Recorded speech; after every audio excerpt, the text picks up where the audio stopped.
अबी सलूम दाऊद का बेटा था और सैमुएल की दूसरी किताब के 14वें बाब की 25वीं ता 26वीं आयत में लिखा है, सारे इसराइल में कोई शख्स अबी सलूम की तरह उसके हुस्न के सबब से तारीफ के काबिल न था, क्योंकि उसके पांवों के तलवे से सर के चांद तक उसमें कोई ऐब न था। और जब वो अपना सर मुंडवाता था, क्योंकि हर साल के आखिर में वो उसे मुंडवाता था, इसलिए कि उसके बाल घने थे सो वो उनको मुंडवाता था, तो अपने सर के बाल वजन में शाही तोल के मुताबिक 200 मिस्काल के बराबर पाता था। 200 मिस्काल यानी तकरीबन 2.25 किलो।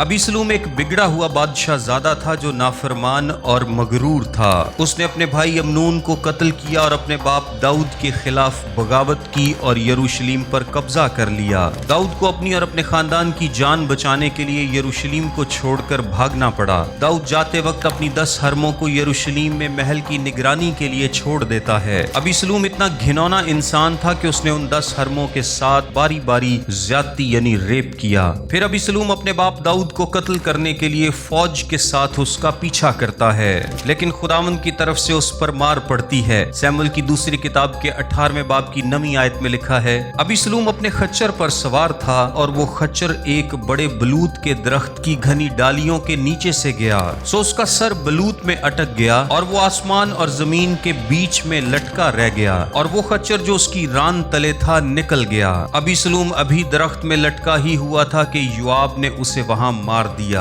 खच्चर उन दिनों में बादशाही की अलामत यानी शाही सवारी थी। अबी सलूम से बादशाही भी जाती रही और वो दरख्त पर लटका रह गया, और दरख्त पर उसे लटकाया जाता था जिस पर खुदा की तरफ से लानत की गई हो, यानी जमीन पर भी उसे कुछ न मिला और आसमान यानी खुदा की तरफ से भी उस पर लानत हुई। वो दोनों अतराफ से रद्द हुआ। उसने खुदा के खिलाफ सर उठाया था। जिस सर और बालों पर उसे गुरूर था वही उसकी मौत का सबब बने।